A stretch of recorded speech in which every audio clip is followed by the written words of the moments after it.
Assalamualaikum warahmatullahi wabarakatuh. Anak-anak, bagaimana kabarnya? Semoga dalam keadaan sehat walafiat ya. Nah, jangan lupa jaga kesehatan, rajin olahraga, terus ketika keluar rumah itu memakai masker. Bertemu lagi dengan Ibu Rida di pelajaran Ilmu Pengetahuan Sosial kelas 7. Nah, sebelum kita memasuki materi, alangkah lebih baiknya mari kita baca doa. Baca doa dalam hati dimulai.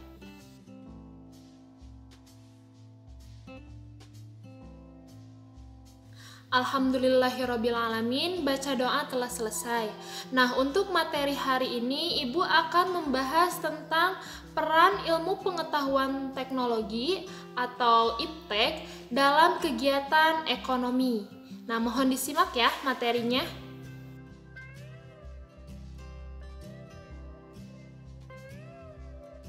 Untuk pengertian ilmu pengetahuan teknologi itu sendiri bisa dibaca ya. Jadi intinya itu segala pengetahuan yang berhubungan dengan teknologi. Efek positif dari IPTEK itu sendiri itu ada 4 poin, bisa dibaca ya. Nah, Ibu akan ngasih salah satu contohnya. Nah, mungkin dulu penduduk antar wilayah atau antar pulau sulit berkomunikasi. Nah, untuk saat ini melalui telepon genggam, komunikasi dapat berlangsung seketika.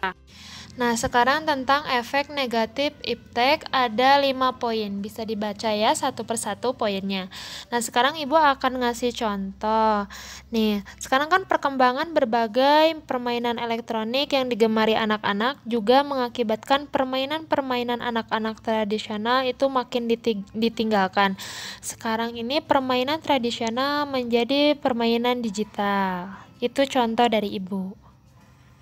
Peran IPTEK dalam menunjang kegiatan ekonomi. Contohnya ya, contoh nyata saat ini adalah penjual dan pembeli tidak harus bertemu secara langsung.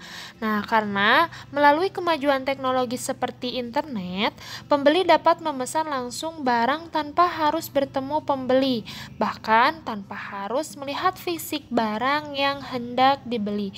Inilah peran IPTEK dalam menunjang kegiatan ekonomi. Nah, salah satu peran IPTEK dalam menunjang kegiatan ekonomi di sini ada produksi. Nah, dari sisi produksi itu sendiri, kemajuan IPTEK akan membantu kegiatan ekonomi. Misalnya, yang berkaitan dengan kemajuan mesin produksi. Sedangkan dari distribusi itu sendiri, kemajuan IPTEK akan mempermudah pemesanan hingga pengiriman barang. Nah, pembeli dapat memesan secara langsung kepada penjual, bahkan pada pabrik. Hal ini akan mempermudah distribusi barang. Nah, kalau dari sisi konsumsi bisa dilihat pada pemesanan, pembeli tidak perlu melihat langsung dan melihat fisik barang, namun bisa melihat membeli secara online. Nah, pembelian pun dapat melalui transfer antar bank sehingga penjual dan pembeli tidak perlu memegang uang secara fisik. Bagaimana materinya cukup dapat dipahami dan cukup singkat ya. Nah, sekarang Ibu akan mengevaluasi. Coba analisis pada masa pandemi ini peran IPTEK dalam menunjang kegiatan ekonomi. Coba ya. Alhamdulillahirrabbilalamin, materi telah tersampaikan. Mudah-mudahan kita dapat bertemu lagi di video pembelajaran selanjutnya. Wassalamualaikum warahmatullahi wabarakatuh.